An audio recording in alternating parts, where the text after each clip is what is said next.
book. It was challenging, the first one. Because he wanted to be in the place of love. Somebody came up with the idea. And he was 100% accurate in his prediction. Plenty of iodine or calcium. You don't have to know any of that stuff. All you have to be able to do is chew.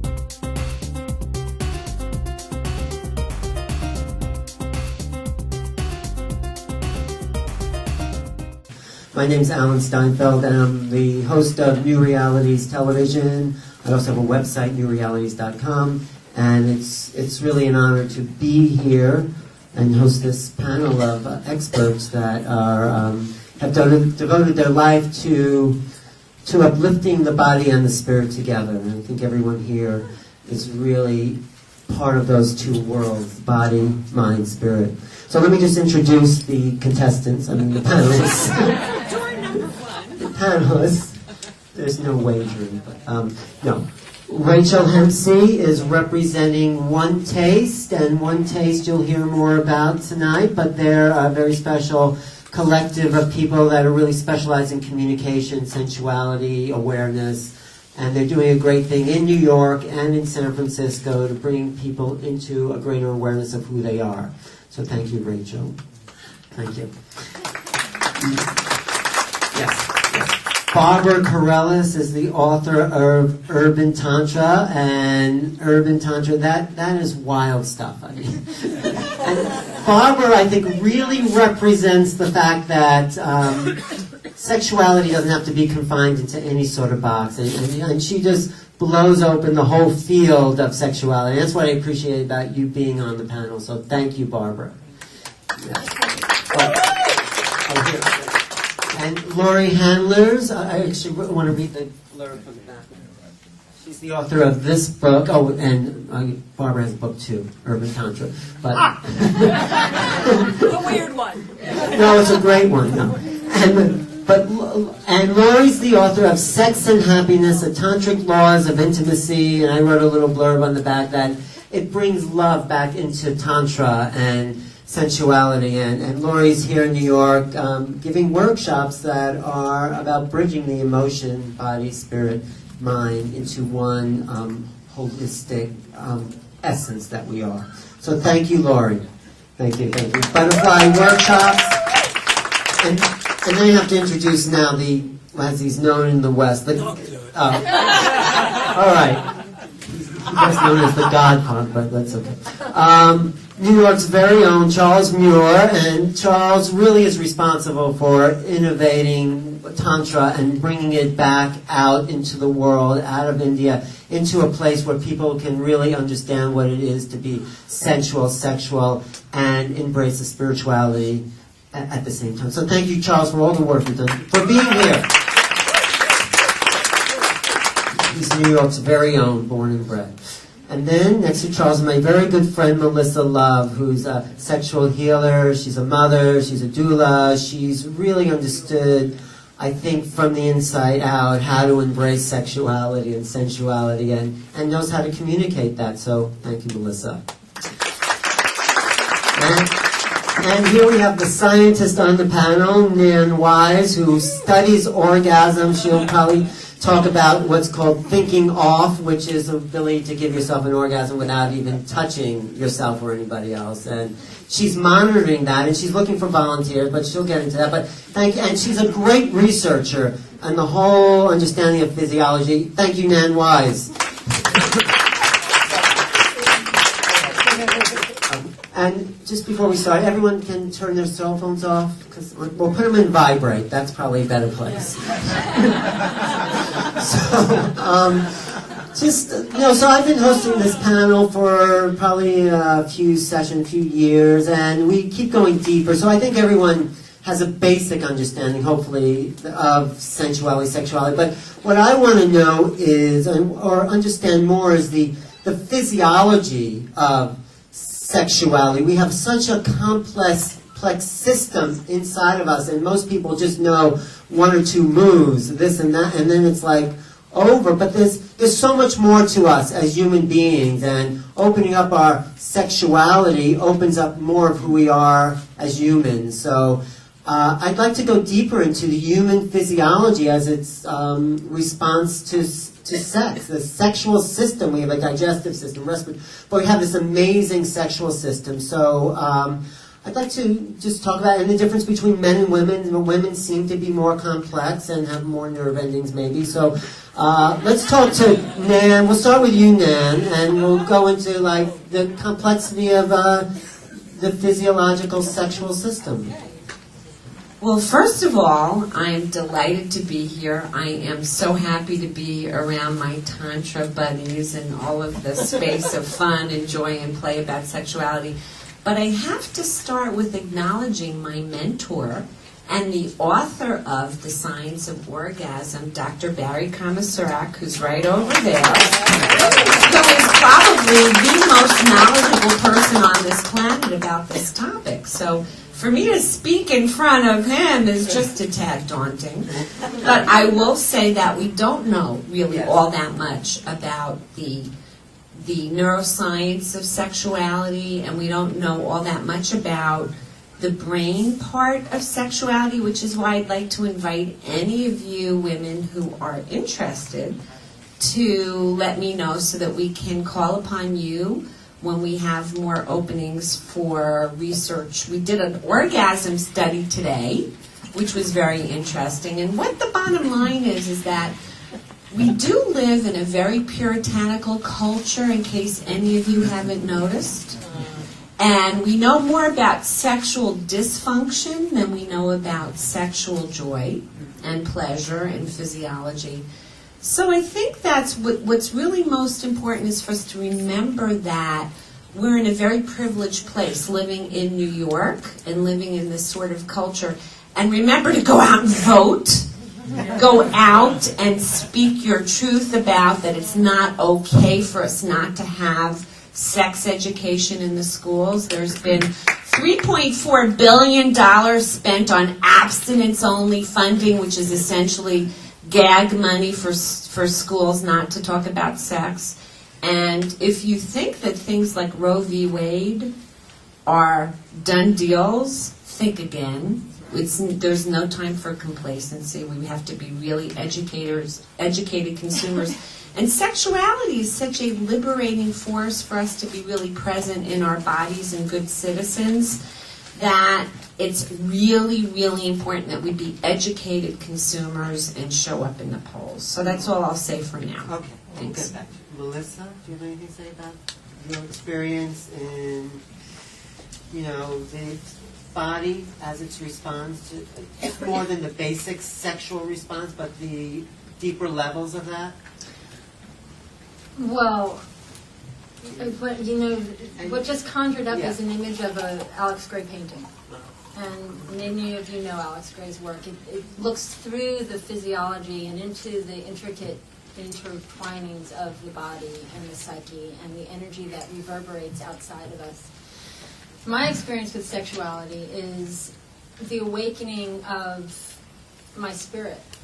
And when I've had the most mind-blowing orgasms, thank you very much, they have connected me.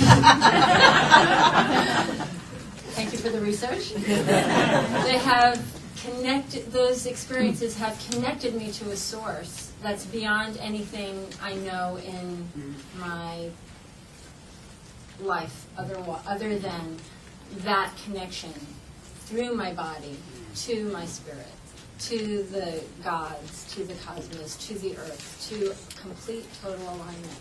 So that's my experience in my body, and I see that with my clients very often, where their orgasms align them and heal them and take them to the places where there's been something missing in themselves. And it's in being mindful about connecting with the source, with your source and your spirit, that, from my experience, that connection can happen automatically and easily through orgasm, through orgasmic energy.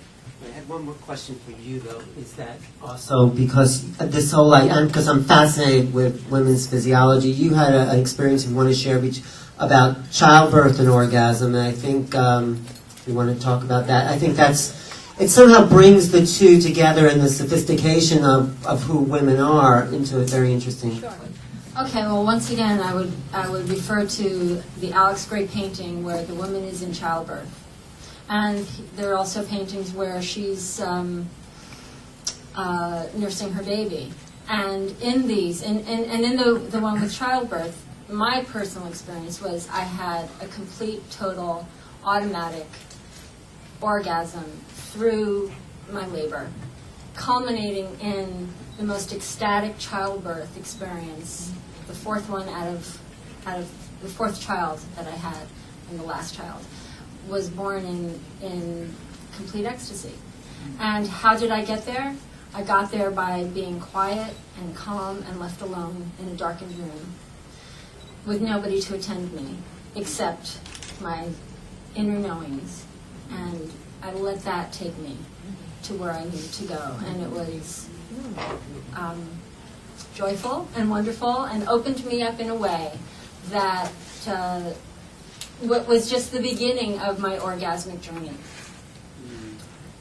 Does that answer your question? And I highly recommend it to everyone. And in my work with childbirth and as a doula and working with other women, giving them that option to even know that that's possible. And it's possible for all of us at any time, at any level, to really connect in that deepest, in that darkest, in that most vulnerable and juiciest and powerful way through the doorway that opens to the spirit through and inside our bodies. Some childbirth stories, Chelsea? I have done some orgasmic research recently. Okay. It's a good job. Welcome, everyone. Tantra, the art of conscious loving, that's a brand name. A kind of westernized understanding and approach of an ancient science, the art of love, where with physiology, one does learn to become a master lover, to allow the body to become an instrument of love. How you move, how you touch, how you kiss, how you breathe, where your mind is focused, how you speak, and what comes out of your eyes and from your heart are all things that help you master this art of giving nurturing love and pleasure. And I want to speak up a word for pleasure because we must remember that it was God that created sex. And it's been generations of men and women that have screwed it up. Created a battle over something that requires partnership. To join together using the physical body as a gateway to go beyond it into the realm of first energy and energy body, and then unity, yoga of spirit of the two individuals, where the two become one.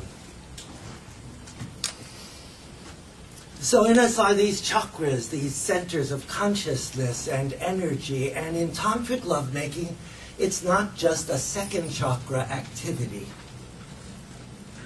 One opens the energy in Tantra of all of these chakras and weaves them together with one's partner. Where one has periods of doing, showing off your 1,001 modalities of moving your pelvis and penis, for instance, at different speeds and different angles and different depths, and using your wand, gentlemen, your wand of light, the way a master painter uses a paintbrush to awaken the energy, the Shakti, that dwells in this temple called the Yoni, the sacred space, the vulva, the vagina. So Tantra, the word, 2 words, an expansive weaving, where your energy and your partner's energy weaves together so you have great connection. And you come into a world of energy. And for most of you, your only experience of energy is when you have an orgasm. It's also the only universally shared meditative moment all over the planet, When you're having an orgasm, you're not in the left hemisphere of your brain. You're not thinking. There's no way you can. You're in the world of experience and energy and movement. So in Tantra, we learn to harness this energy that sleeps within us and join it together with a partner where the combination of the two energies is more than the sum of the parts. And where you, in this world of energy, discover spirit and unity. Because when you see the word Tantra, you also see the word yoga, if it's real Tantra. It has to do with union, and it has to do with love. It's a sexual gateway to union with yourself, your beloved, and your God. And I like Tantra because you can bring God into bed with you. Enjoy. Thank you. Thank you, Charles. And here from the woman's side of Tantra, Laura. Thanks, Charles. Bringing God into bed with me. I actually am. Well, in Tantra, just to continue along with what Charles was saying, we become goddesses. The women become goddesses, and the men become gods. And so, yeah, I am bringing God into bed with me, if you care to know. I wanted to come back to something that Nan was saying about how much we know about sexual dysfunction, and yet we don't have a lot of knowledge about sexual joy. I think this panel has a lot of knowledge about sexual joy. We spend a lot of our time seeking that, looking for that, and then teaching what we know, teaching our explorations to people. And Alan, in terms of your question about how deep is it physiologically, I don't know. I mean, I always look to Nan for those answers. Right. No, your experience, Well, I mean. I'll just say this. I can say for myself, in my own body, I can't speak for every single person that I've taught or every single person that they've taught, but I can say this.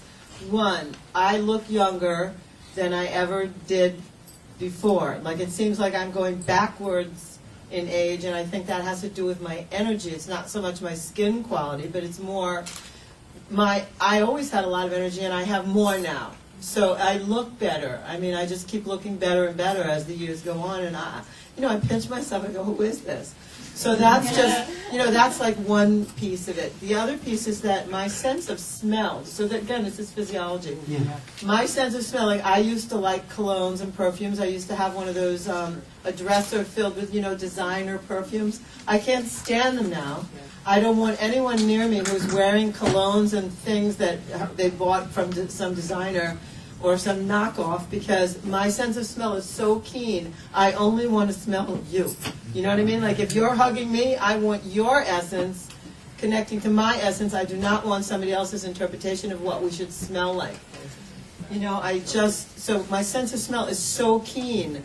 It's like, it really reminds me that I'm part of the animal kingdom. Like I can smell people, and their smell is what I want. It's what stays with me. I've become more of an earth person as a result. Also, touch. I have distinctions in touch that I never had before, that I never knew were possible before. It's just it's a heightened awareness. And I could just keep going on and on. For me, it's like I'm walking through my life in a perpetual orgasm. People call up and they go, how are you? I'm great. How are you when you have an orgasm? You're great. I'm great. I know that there's all kinds of things in the news going on. I know about the stock market. I mean, all this stuff. That week was still great for me. Each day is still great for me. I'm having an orgasm no matter what I'm doing, even if I'm having a bad moment. I'm having an orgasmic bad moment. So it's great, and I welcome that, and I guess for me that's the physiology. That's great. It's I love that. Yeah. Okay, so I'm passing this over to Barbara Corella to see what she has to say about it. Good one, Lauren. Thank you, Lauren. Thank you. Oh boy, I so agree with you on the heightened senses. That is so true for me as well. I also agree with the fact that I've been doing virtually all I do right nowadays is work with sex and spirituality, and this past couple of weeks, 3 or 4 weeks, particularly so. So I've almost missed the whole stock market mess, except coming out of a particularly intense dark odyssey, a particularly intense sexual spiritual conference out in the woods when everything started rumbling and the earth started moving under the stock market. We drove back into the city as, you know, the banks were collapsing. And you could feel it because you were so open. It was like, whoa, shut down chakras. But you learn to manage that too. My motto is now that it's better to feel and go, oh, okay, I can turn down the volume on this, than not be able to turn the volume up loud enough. That's where I am right now about it. I'm intrigued with the physiology question. I want to go there for a minute because in Tantra and in Taoist forms of sexuality, we know that there's an energy body, but we also know that there's a physical body. And it's dancing with the two together that I find particularly intriguing and interesting. I'm kind of a sex geek. I know that's your term, and you really have earned that term. But I'm really interested in Nan's the sex geek. And you are. And that's what I love about you. It's like she knows all these weird little fascinating facts, and that really turns me on. I'm really very much of a researcher. So I want to talk a little about this kind of researcher thing I do in gender. After years of teaching an erotic awakening, my term for an erotic massage that combines conscious breathing, visualization, and conscious, like genital reflexology, conscious erotic touch, to men and to women, and to keeping them separate and bringing them together only under carefully controlled circumstances. Because, you know, men and Mars and women and Venus and all that crap. I started to notice that there was remarkably little difference between male and female sexual response in this particular exercise, where there was an equal focus on physiology and energy.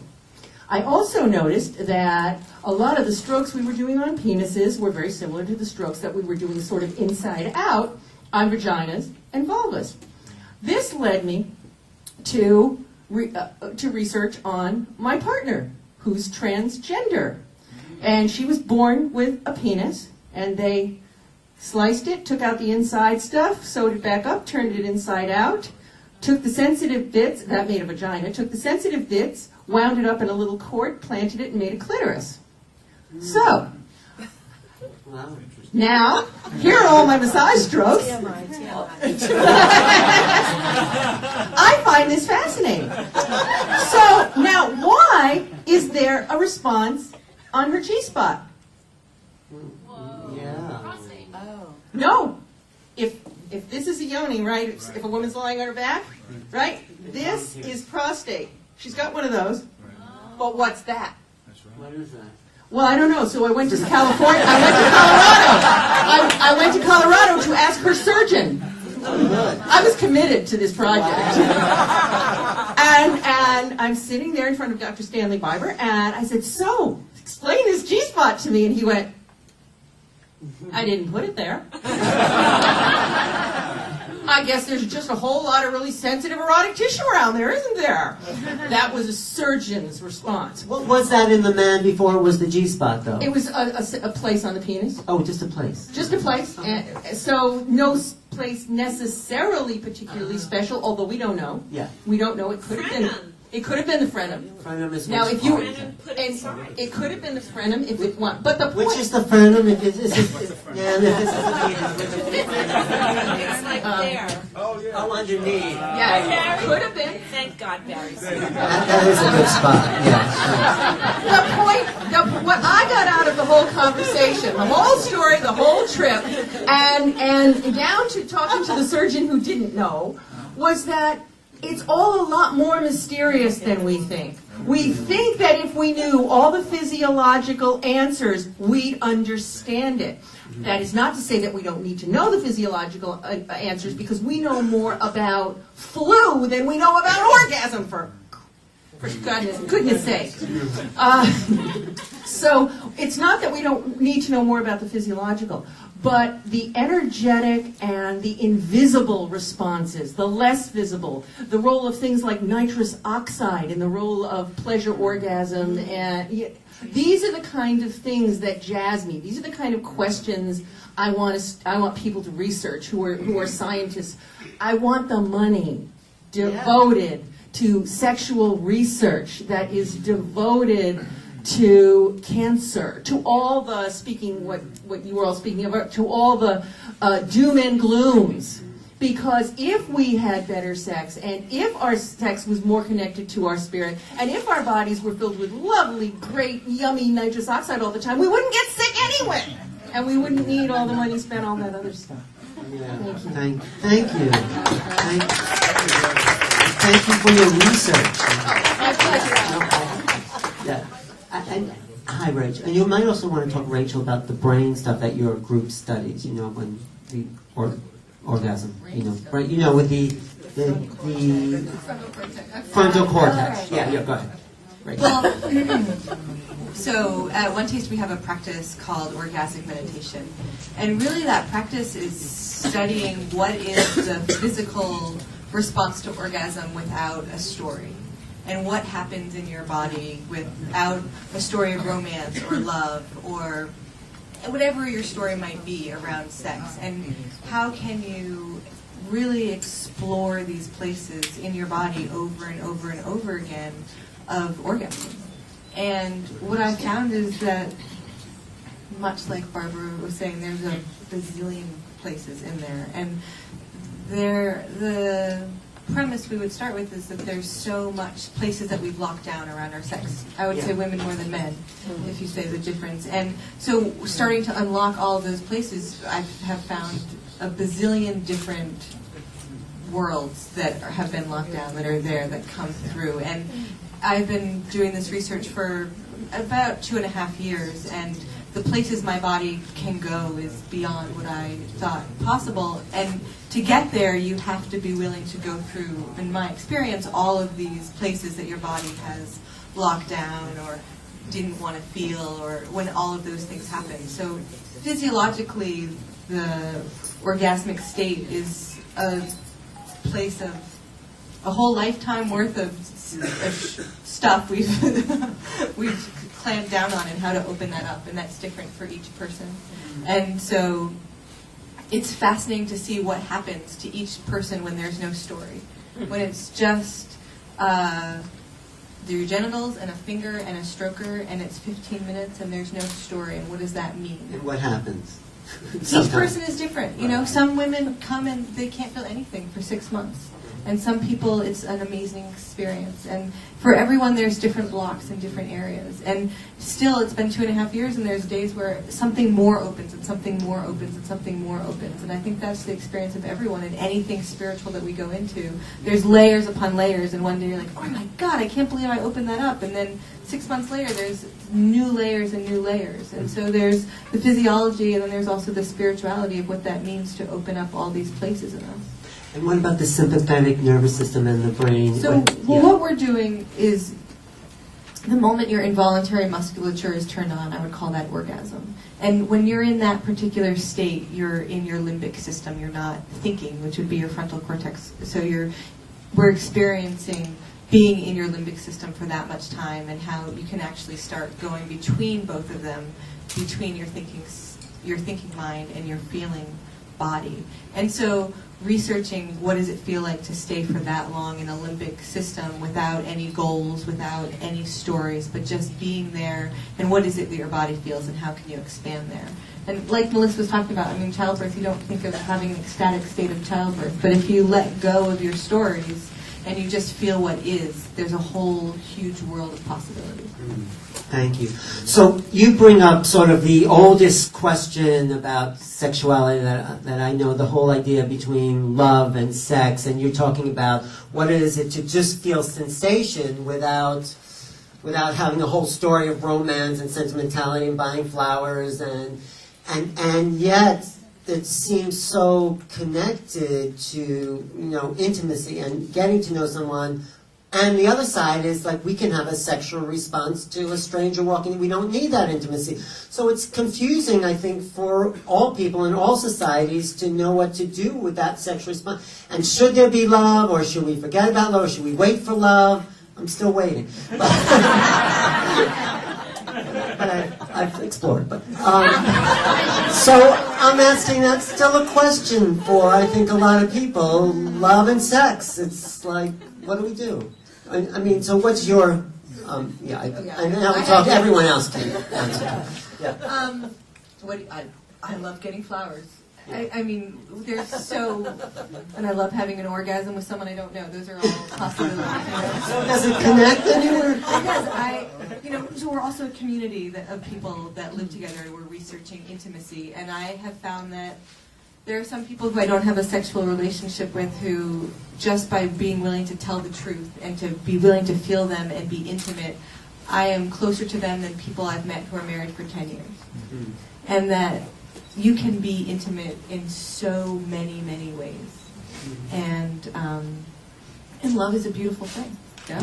I mean, but it doesn't have to do so anything many things. Well, we're researching how do you stay conscious, and sexuality is a place where you go the most unconscious, as is love. And so if you go unconscious there, can you go in there and see where you go unconscious and be willing to stay conscious? The same with sexuality. It's all just a game in your life. Where is it that I go unconscious? Well, I go unconscious in love. I want to be saved. I want all these stories that exist. But that doesn't mean I don't want to go in them and find out and see, where do I go conscious? Where do I want to stay conscious? Where is my sex shut down? Where do I want to open it up?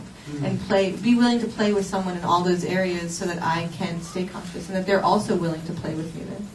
Thank you. Did you want to go? You had a quick comment? Yeah, quick comment. I want to put on my other hat as a sex therapist and a marriage and relationship counselor.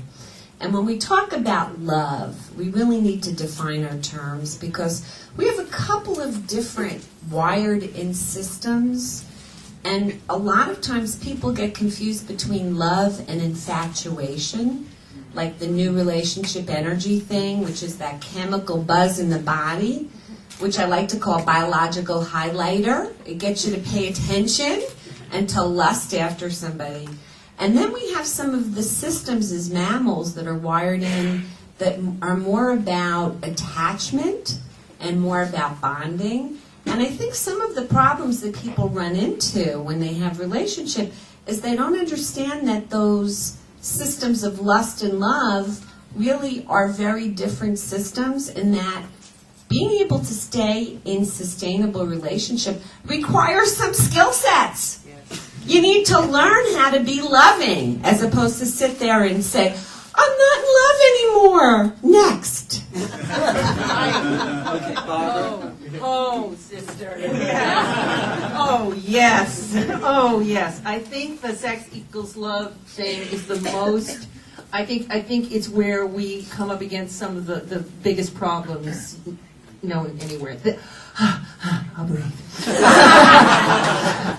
The skill set, the actually having to learn how it is to be loving, how it is to be appreciative, how it is and we stumble and we fall and we get it wrong and we get hurt and we hurt somebody else. But what all that matters is we learn, and then we go, okay. All right, now I've learned that. I've learned to ask now instead of to assume. And the other thing about, it's all skill sets. And when it comes to sex, everybody says, oh, you're just supposed to be able to know how to do that. It's the conversation that had in 10 minutes with our parents who were embarrassed and trying to hide under the table or whatever. You're just supposed to be able to know. You're going to pick it up from kids who know less than you do. Blah, blah, blah, blah. And then by the time we're adults, it's like assumed, so you can't go study it. And nobody breaks down. Okay, here are the relationship skill sets. Here are the sex skill sets. Here are the spiritual love skill sets. And the love part, I think love just is. I don't think love's a verb. Love is an energy that weaves us all together. It exists everywhere at all times. It's whether or not we are open to love that matters. Have we learned how to be in love when we are making love. I mean in the experience of love. I mean floating in the flotsam jetsam soup of love. You know?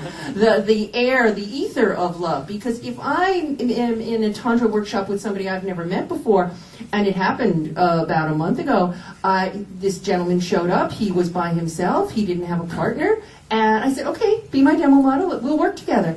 And it was like heart chakra, boom, and all we were doing is demoing.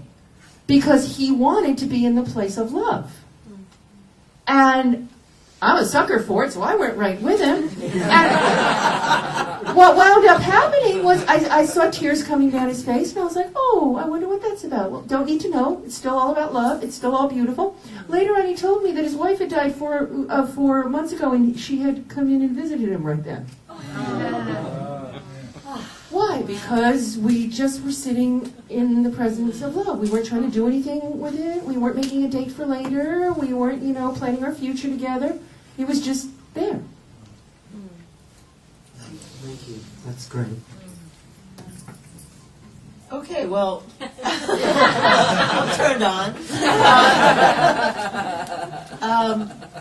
Yeah, I think I'm going to agree totally with Barbara. I think love just is. I think it's a choice, actually. It's like it's all around, but I do think it requires a conscious choice because it's really easy based on the way I guess we're educated or whatever. It's been really easy for me in my life to be angry or be upset with people or call relationships off or cause my own personal terrorism and war.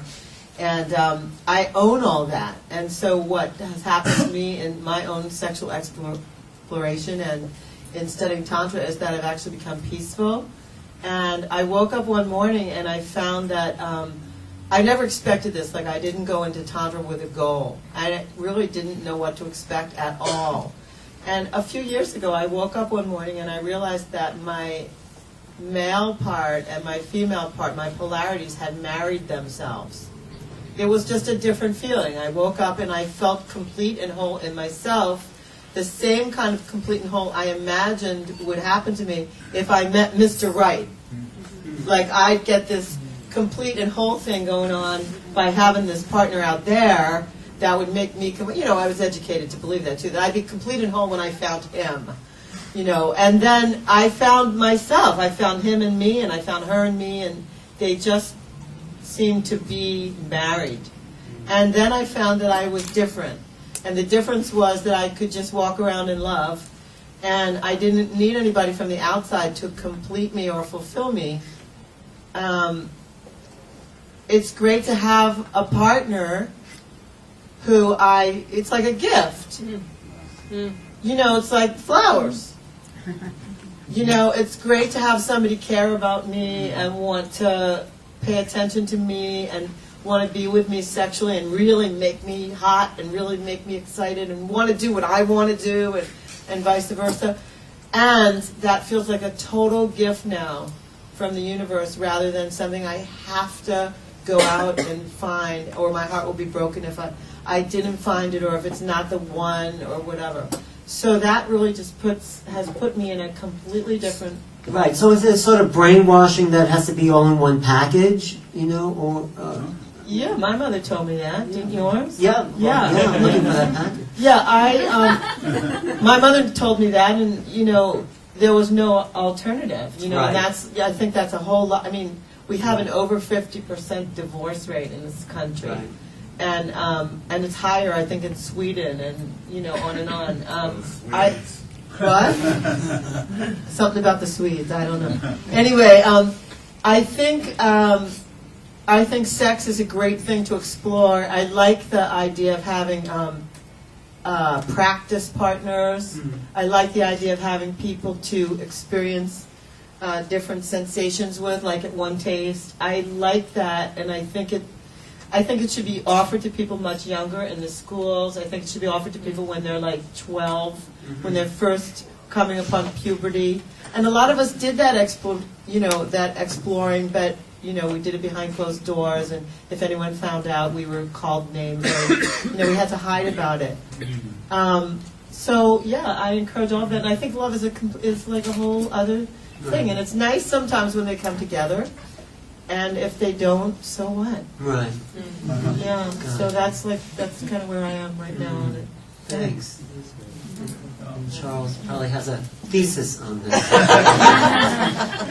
Thanks. I think Dan said it, we've got to define our terms. What is love? Oh, yeah. You know, there's something that happens with your brain chemistry when you fall in love. It gives off substances that are like amphetamines. And in a relationship, it lasts 6 months, sometimes up to 2 years, I think the research states. And so there's this subject, Tantra, where you actually make love. It's a come-as-you-are party. I'm tired. I'm shut down. I got a headache. Those are all good reasons to not make love. That's your system calling to you. Make love. You can change how you feel by doing the practice. So I would like to offer that love is both an emotion and an energy. And we can learn to harness the energy so that it can be put out in a way that it can be recognized and received by people in an appropriate way. That the same love you would embrace the beloved with, you can embrace your mother or give a hug to a friend that you haven't seen since the last Expo. And so Tantrikas practice love. It's important. We are a couple. We want to be connected. We'll do the practices of connection. And if you don't show up as a man like Tantra Man and all wet and juicy as a woman, you come at that heart, and through practices, you change how the energy moves through you and through your partner. For all these skills are a way to get blocked energy moving. Where energy is blocked, stuck, or slowed down, we have illness, we have pain. Where energy moves, that's an orgasm to me. One of the practices that I originated 30 years ago was the practice of sacred spot awakening, therapy and awakening, where one would contact a place in Tantra called Yoni Nadi,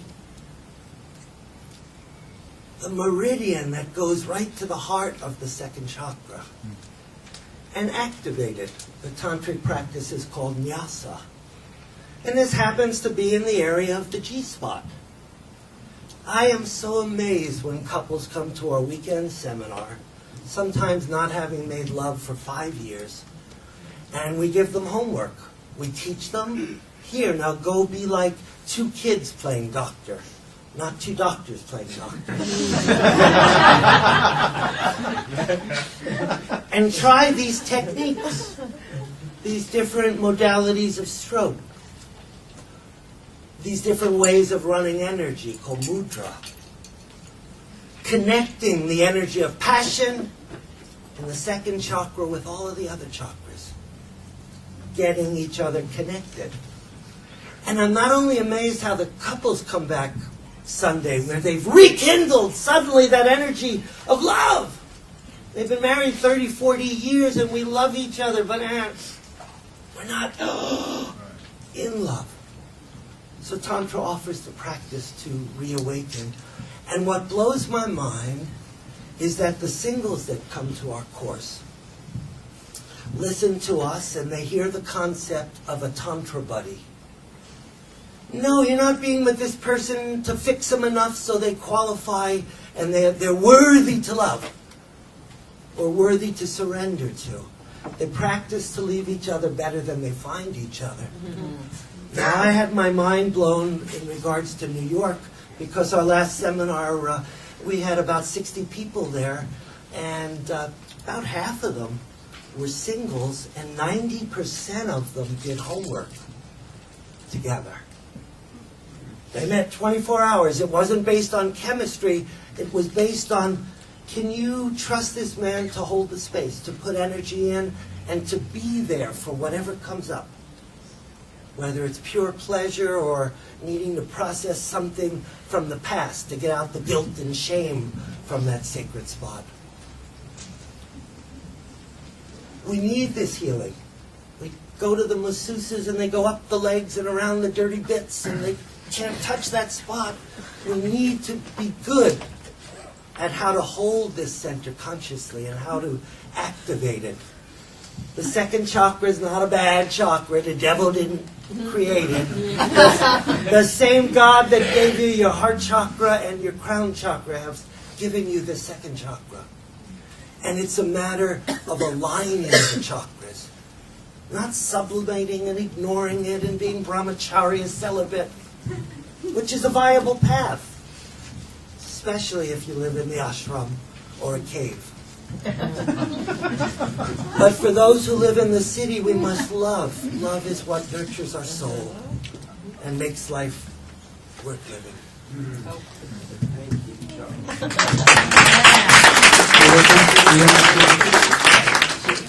Just one little thing to say. The title of a Rumi poem is "Love is the Cure." And that's basically what I go by. Love is the cure.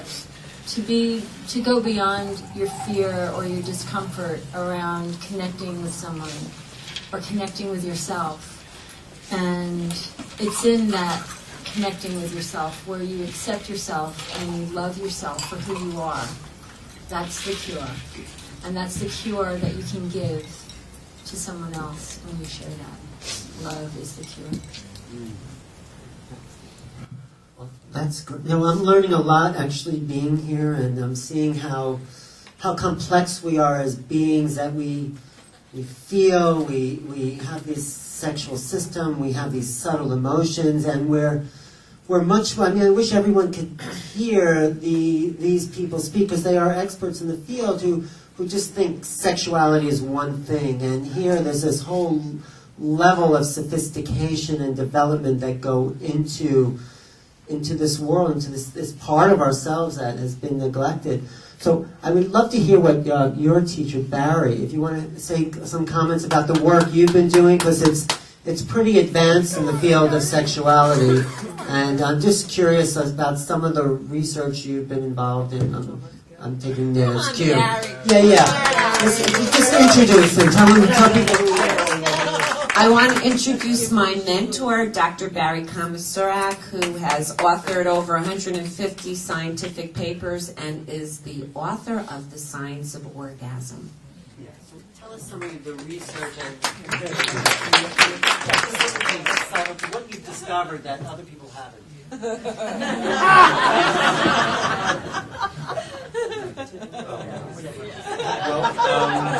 Just what you have discovered. Well, what we've been doing is looking at the activity of the brain during sexual response and orgasm. And we use a method called functional magnetic resonance imaging that shows what parts of the brain are active.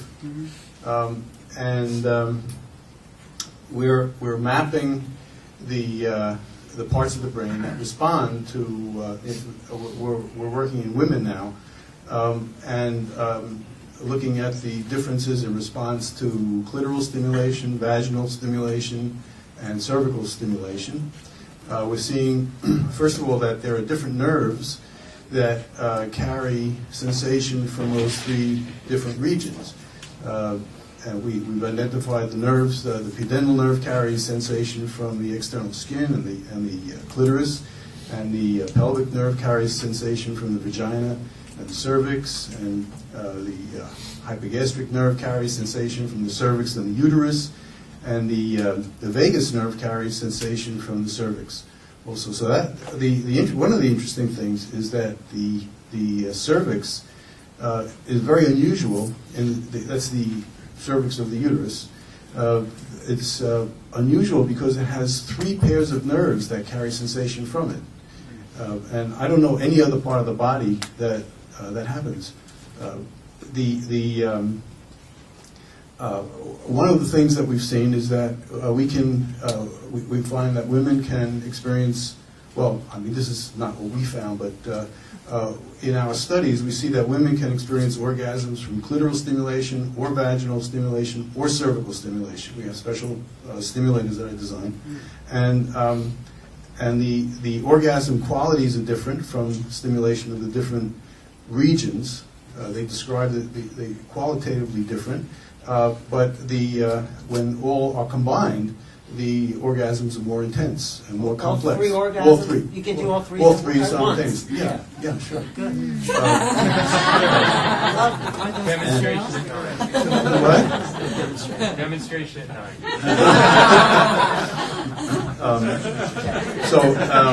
And then we've been looking at the parts of the brain that respond to during orgasm, and actually our work is the first work that shows where in the brain orgasm occurs.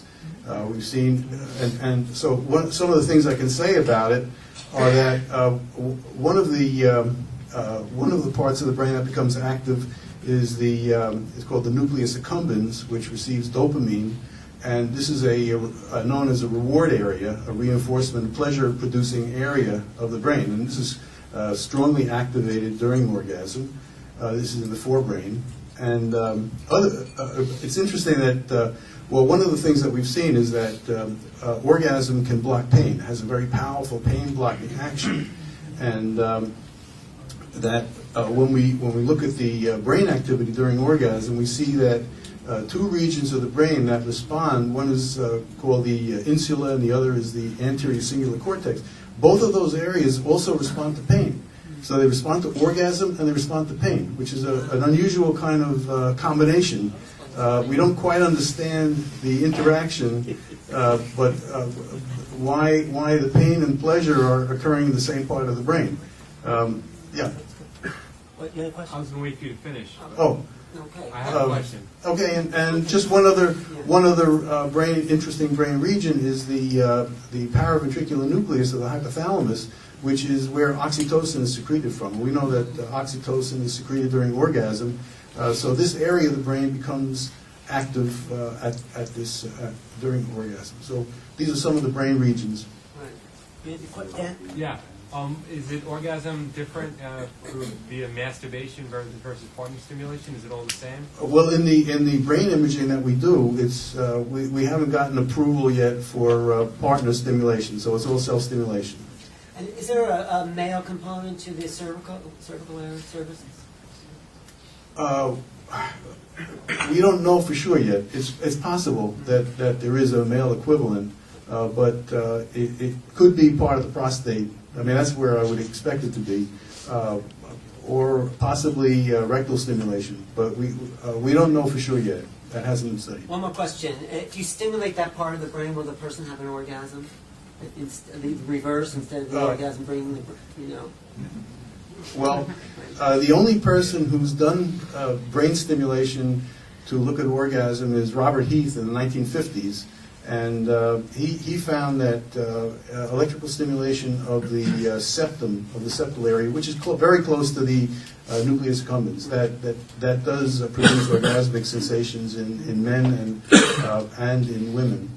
And the only other person who's done electrical stimulation to produce orgasm is Stuart Malloy in North Carolina, who's been doing electrical stimulation of the spine, and some of the women report having orgasms from that stimulation. Well, thank you, Barry.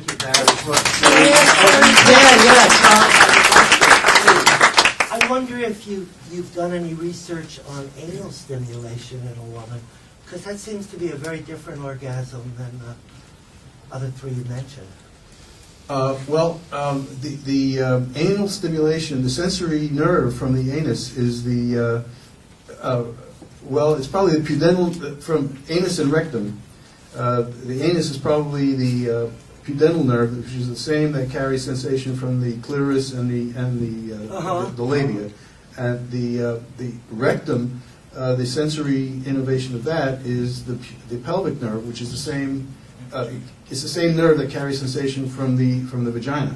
I see. So maybe it's a combination of the pudendal and pelvic nerves that would be similar I mean, I would expect it to be similar with to clitoral plus vaginal stimulation combined, but of course we know the difference between the two stimuli. It's the same nerve, but it's two different regions. So we know that they're different, but it could have very similar qualities. Yeah, it seems at the right angle to go right to the G-spot. With the anal, from the anus. Well, they sort of share a wall. They don't share a wall. The G-spot is in the anterior surface, and the rectum is in the posterior. As you push. Well, you could push from the rectal wall through the vagina, through the back wall of the vagina to the front wall of the vagina, and then you get to the G-spot also. They have to press pretty hard. It could be done. It's about energy, baby. Question. Stand up. For anybody on the panel, too. Sure.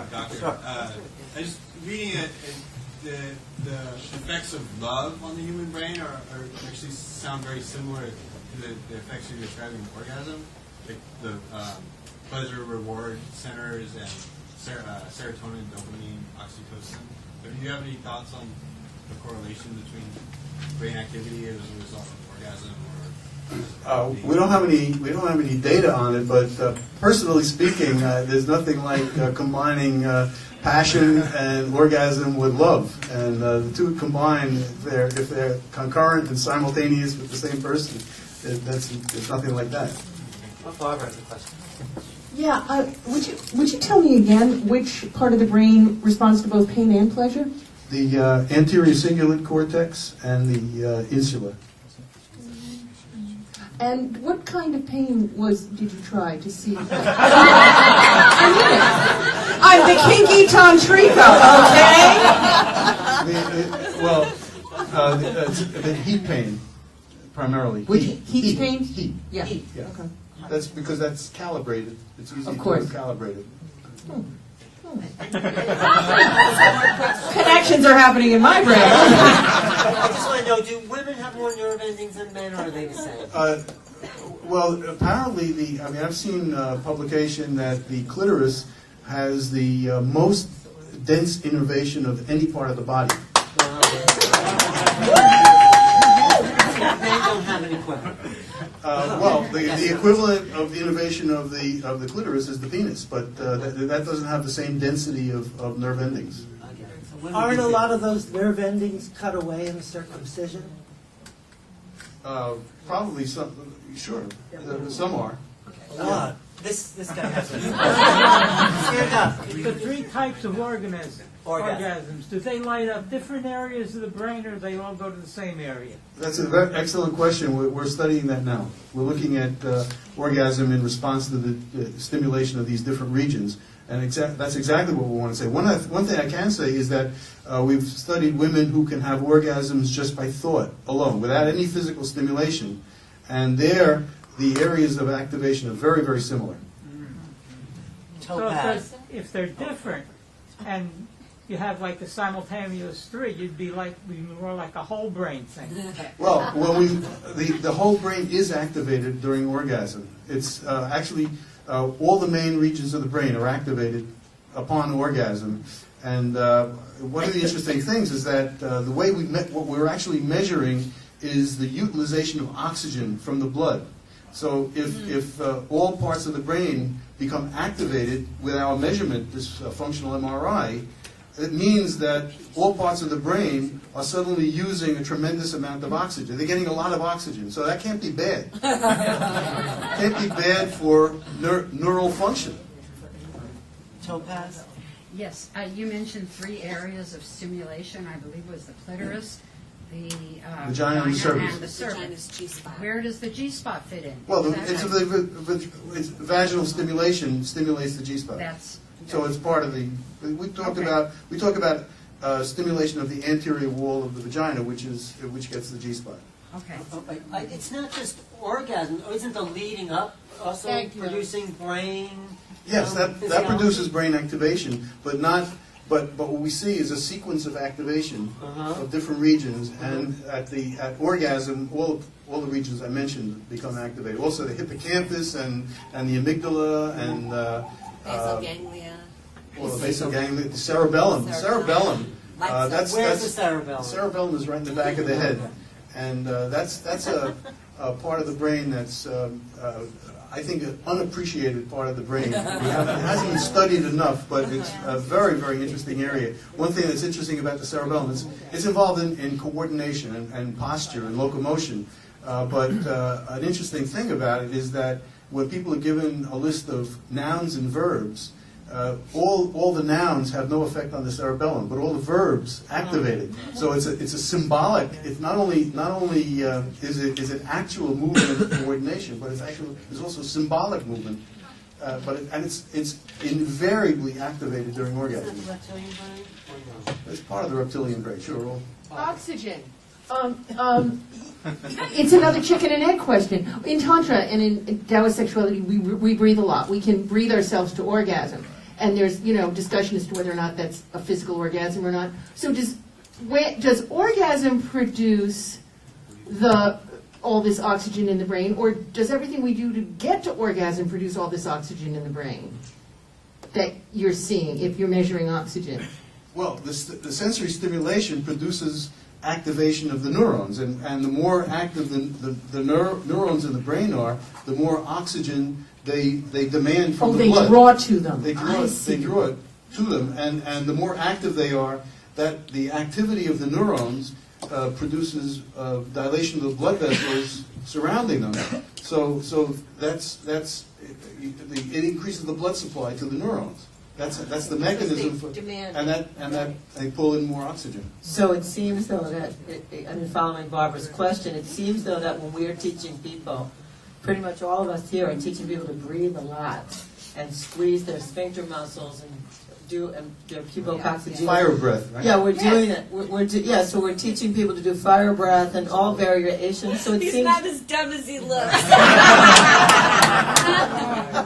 He knows fire breath. Okay, so it seems that we're actually having people induce that, like we're putting more oxygen in and preparing an orgasm to land, so to speak. We're well, the increased oxygenation, the deep breathing and hyperventilation produces changes in neural activity, and it produces a change in does it light up the same brain areas as physical orgasm? I don't know if anybody studied that. It's an interesting question. We could do it. Yeah. You want to come in? We'll do it. It seems. One more thing. It seems that the changes. At least I can see in my own body, the changes seem to be permanent. Yes. Like the changes, over time, the changes stay. Yes. It's like any muscle. Sure. Yeah. It's like the neural pathways open. Yeah. Yeah. Is there any questions? This one, please get it up. Yeah. I have several friends who are psychotherapists, and they tell me that 90 or 95% of the women they complain about inorgasm. And I say, what we have missed, that all that beautiful things that you have described, there's a lot of women who are, missing it, or are not having that experience with a partner or by themselves. So are you asking can they have it? That is a reflection for you to comment, because it's something more bigger, the situation, than we think. I guess we should discuss that. I think it goes back to something somebody said. I think it might have been Barbara, but I'm not sure. It's first of all, we didn't learn this stuff from anybody who knew anything. Our parents really didn't teach us what to do, and we didn't have it in school. We had sex ed, and that wasn't it. So I think part of it is that for a lot of people, it's a learned skill. That's one, and it can easily be taught. And two, most likely what I say in my classes is that if somebody is pre-orgasmic, usually she isn't breathing. Mm-hmm. Breath seems to me to be the key of everything, and how I know that is because I used to do this. Mm-hmm. I used to be having sex and think in my head, all of a sudden I go in my head, just when I was really close to orgasm, I would go in my head and go, oh, I think I'm going to have and then I would hold my breath. And just then I would prevent myself from having an orgasm. And for a long time that happened until I read a book by Betty Dodson, which told me to breathe and make noise. And as soon as I breathed and started making noise, see, the making noise part helped me know that I was breathing. If I was making sound, I knew that, well, air had to come in order for the sound to go out. I mean, it seems so simplistic, but it's really kind of true. It's necessary to make noise to hear myself know that I'm breathing. And when I know I'm breathing, I can relax into the orgasm.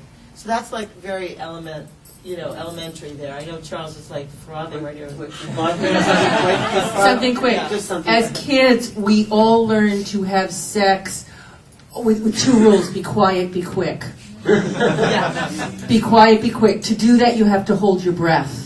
It's imprinted on us from years of practice as very young beings. We have to unlearn it, like Lori said. But that's why it happens, and we have to be gentle with ourselves when we can't change the behavior overnight.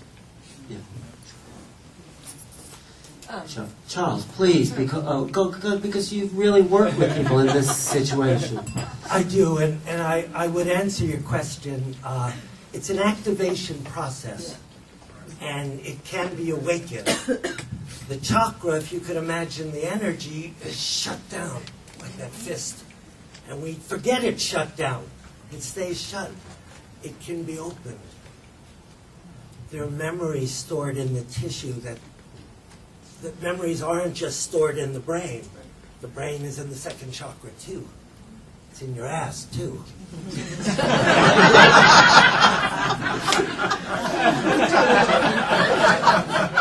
And so for women, you mentioned a figure, 95% of the women. In our groups of beginners, because we do poll them, it's about 50% of women who find that they're not orgasmic. And most of the ones who are just orgasmic through their clitoris. But there are separate and distinct experiences. Really what we're doing is, let's get that energy moving, and then what do we want to do with it? We're making love. We want to exchange it. We want to circulate it with our partner, and we want to light each other's brain up. And I love that they're studying that. Because here's this 1,001 petal lotus up there at the top of your brain, and there's all these neural pathways, these nadis that run from these chakras up. And when you play with sexual energy, it begins to move quickly. So it's important for we as men to know that there are better places to go than just squirting all the time with your sexual energy. And for women, it makes you young. It gives you a glow. I don't think there are too many women that are having orgasms without Alzheimer's disease. Yeah, that's right. Let's keep them coming. Thank you. Melissa. Okay. Here.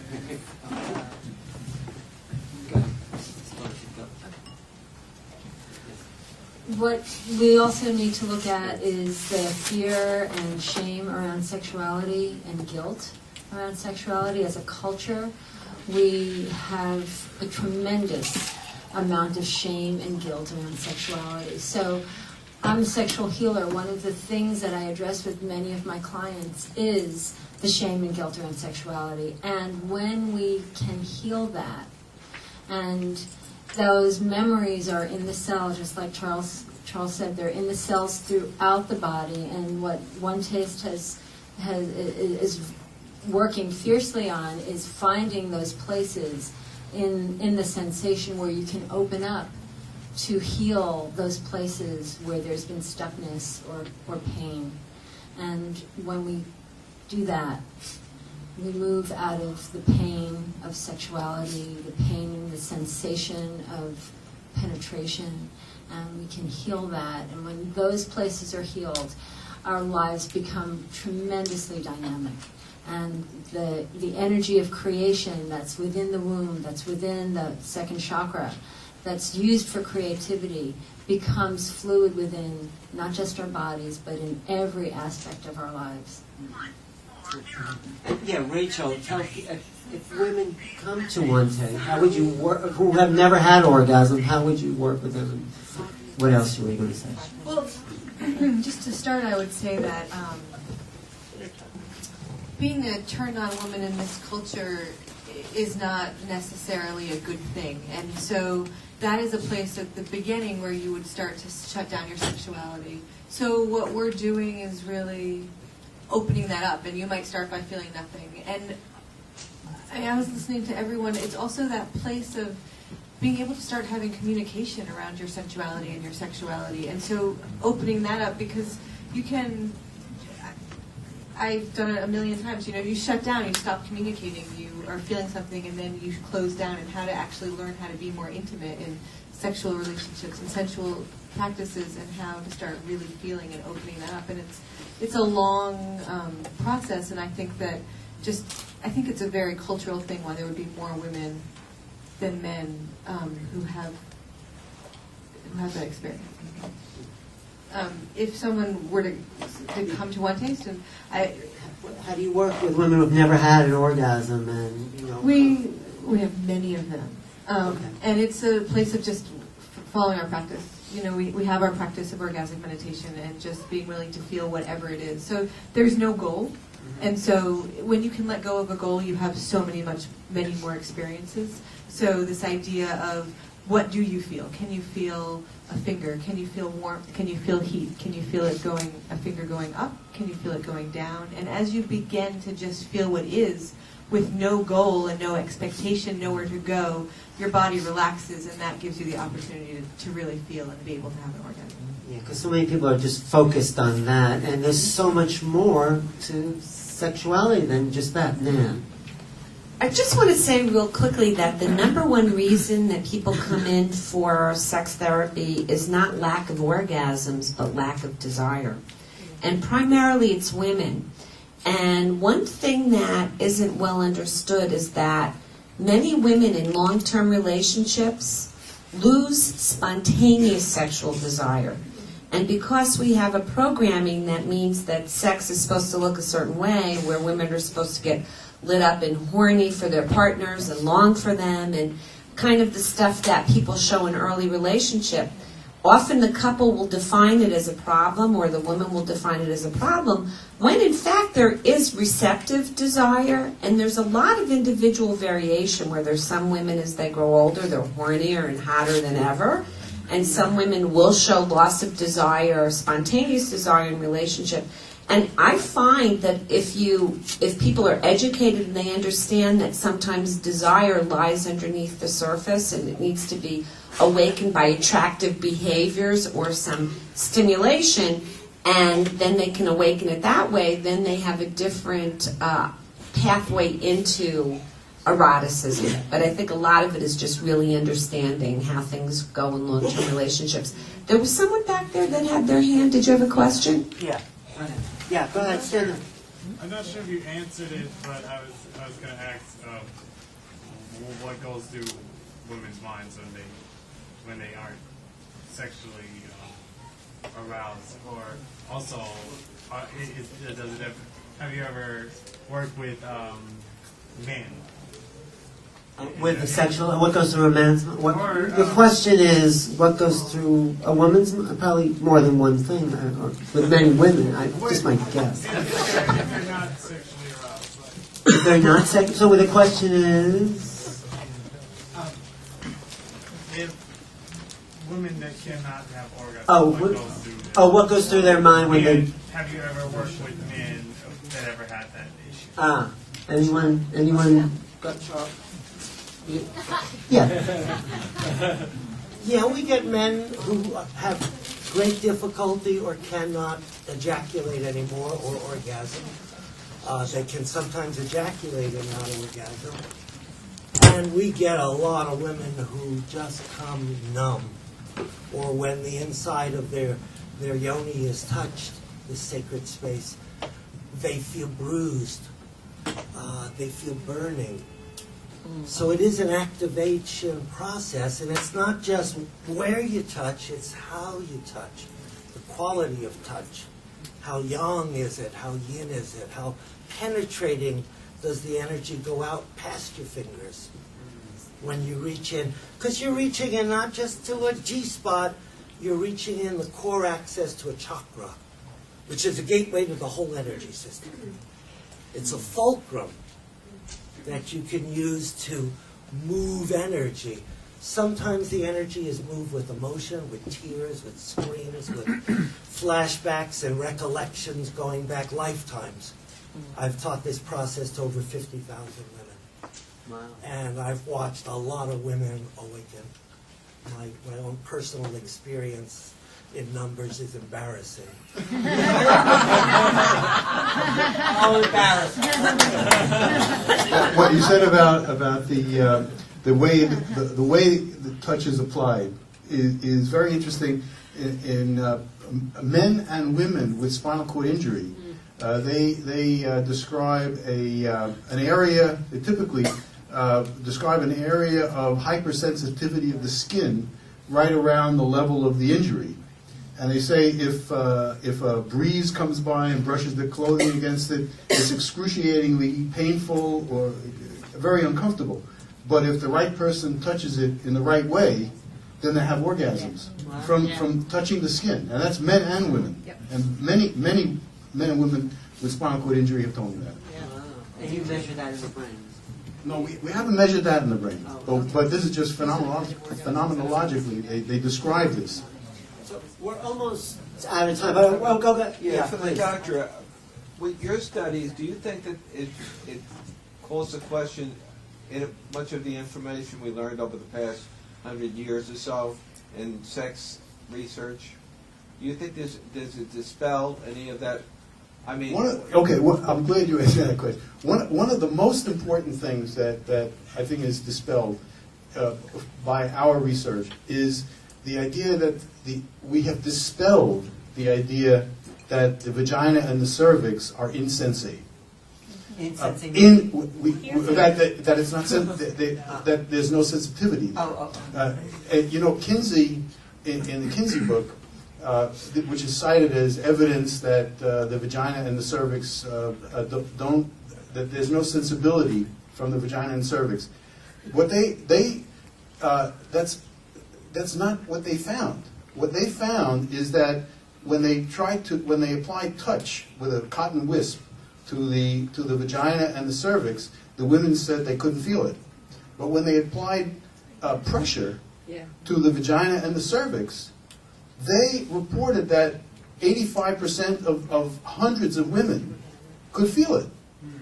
And the way and their own conclusion in their book, in the Kinsey report, was that the vagina and the cervix don't respond to stimulation. But their data, their table shows it very clearly that it's the touch that they don't respond to, but pressure they respond. And for some reason, it was picked up in the literature that the vagina and cervix are not don't provide sensory input. It's not true. And the Kinsey report shows it, and our own studies show it. In fact, women who have complete spinal cord injury, who can't feel anything below the level of the injury, they can feel the vagina. They say the only sensation they have left is menstrual discomfort. Menstrual pain. Yeah. And when they try, they can feel vagina, and most of the women can feel vaginal and cervical stimulation. What does that mean then? It means that it's the vagus nerve that's carrying that, bypassing the spinal cord. That's some of our research. I get it. The vagus nerve. Back there's a question. Yeah. Way back. What could be the possible mechanical function of all these extra nerve endings? Something to do with childbirth? Well, we see that the pain sensitivity goes down during as the baby is emerging through the birth canal. The women become less sensitive to pain. We've studied that. But there's no mechanical function to the clitoris. Isn't that something? When you say mechanical function, is that what you mean? There, like, what would be the except pleasure? You say the purpose is pleasure. Internal tissue and more surface compared to a male. Why so many pathways for women? what are you saying? Why so many nerve pathways? For women. Well, I wouldn't say it's. Men have many. There's what? at least the research today.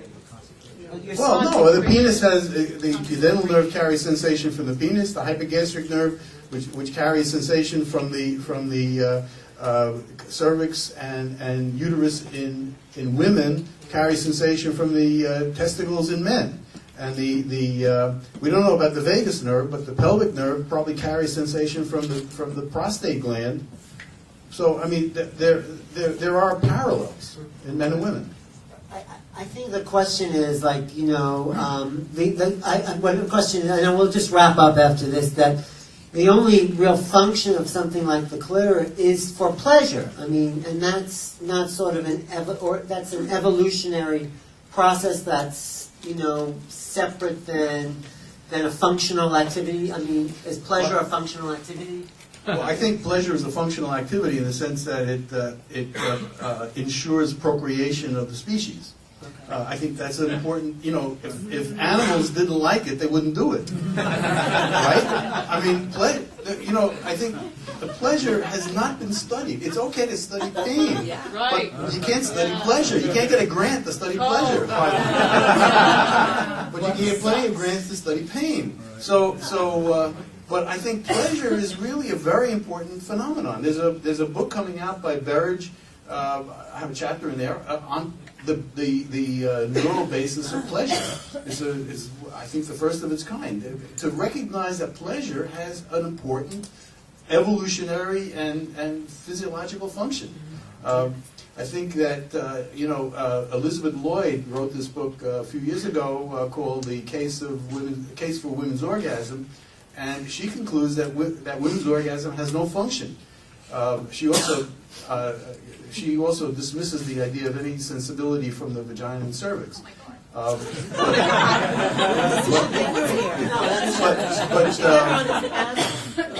You know, she says we should give her an orgasm.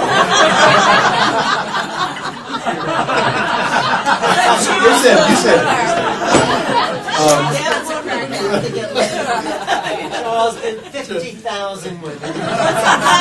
What's another word? Talk. Okay. She claims that women's orgasm is equivalent to the function of women's orgasm is equivalent to the function of men's nipples. In other words, there is none. I had a big debate with them. Thank you. Let's end on pleasure because it's a whole new paradigm that we're moving into. So we'll just wrap up and then we'll have a group orgasm with Lori. Wait, well, you say that. So, Rachel, you want to tell us where we can find you? And you can find us at your courses. onetaste.us. We have courses about every other weekend. We have a course coming up this weekend, actually, called the Mind Course, and looking at our shadow side and desire. And yeah, you can come talk to us afterwards. We have a booth, table, in the book room there. In the book room. Yes. And one of the things I was thinking is, we say, you know, a woman's sexuality is 20% technique and 80% navigating resistance. So, it's a good place to be, and that we really are researching pleasure and what it means to be happy in this world. And it's quite I'm honored to do it. Thank you. Bye.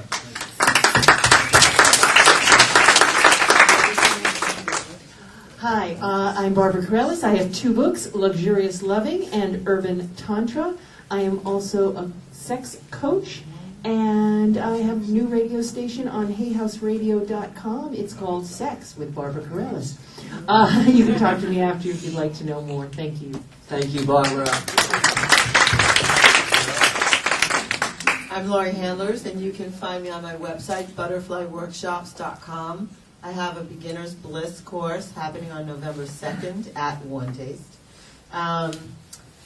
I have a book called Sex and Happiness, The Tantric Laws of Intimacy.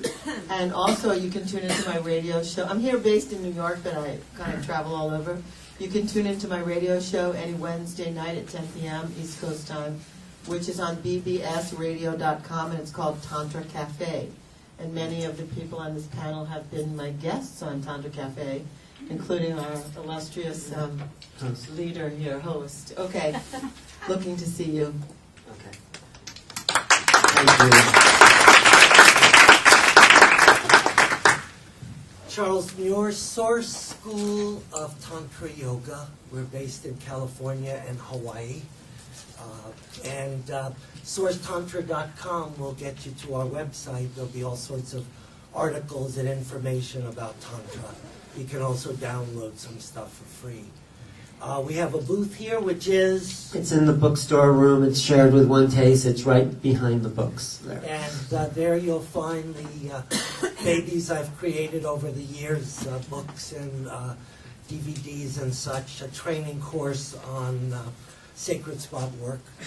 And if any of you are feeling a lack of desire and energy in your second chakra, on that table you'll find the first Tantra aphrodisiac. It's the best fun you can have for $2 anywhere. Oh, wow. And Charles will be back in New York April 24th to the 26th, 2009 to give a beginner's course Tantra weekend. So if you want to sign up for that, talk to me after. Melissa Love, tell us about yourself. I'm a sexual healer and intimacy coach, and I'm in private practice in New York. If anybody's interested, come see me after.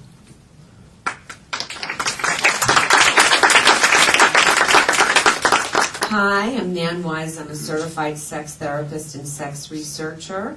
You can reach me at the Love Coach at AOL, and if anybody is interested in participating in our studies, please come up and see me after the talk, and I'll either give you my card or get your contact information. I'm Barry Komisarek. I'm a professor of psychology at Rutgers University in Newark. And you can reach me at the psychology department at Rutgers Newark. And we are doing research, brain activity during orgasm, sexual response. We pay our research participants. And if you're looking for volunteers. We're looking for volunteers, and if paid volunteers. And if you're interested, let us know, please. Do you get to have pleasure? And he gets, and my name's Alan Steinfeld. I do a television show called New Realities, Monday night, 9 p.m. I have a holistic website where I coordinate a lot of mind, body, spirit activities called NEWLife.com. Thank you for coming. Before you leave, I think we should go have a group orgasm led by Lori, because we've been sitting all this time. We want to move the blood in our system. And go ahead, Lori. So everyone stand up. Stand up. You ready? And start, wait till everybody's up. Up, up, up, up, up. Okay, good. Everybody, just start to squeeze your anal sphincter muscles and your pubococcygeals. If you don't know where your pubococcygeals are, they're at the base of the penis or in the vagina. Squeeze, squeeze, squeeze, and your whole pelvis should start rocking forward. Squeeze, squeeze. It's okay if you laugh and make yourself happy. Squeeze, squeeze. Now exhale.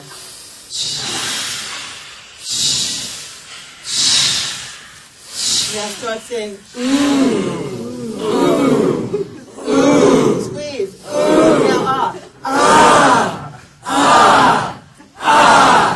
Now alternate. Ooh, ooh, Really squeeze. Ooh, ooh, go faster.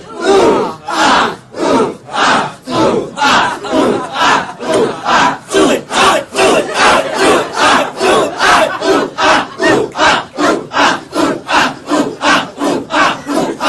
Now take a big inhale through the nose. Pull all the energy out, tighten everything, and then release through the mouth, big. One more, big inhale. Tighten every muscle in the body, especially those fingers, and hold it, take a sniff. And then let it all back down to the bottom.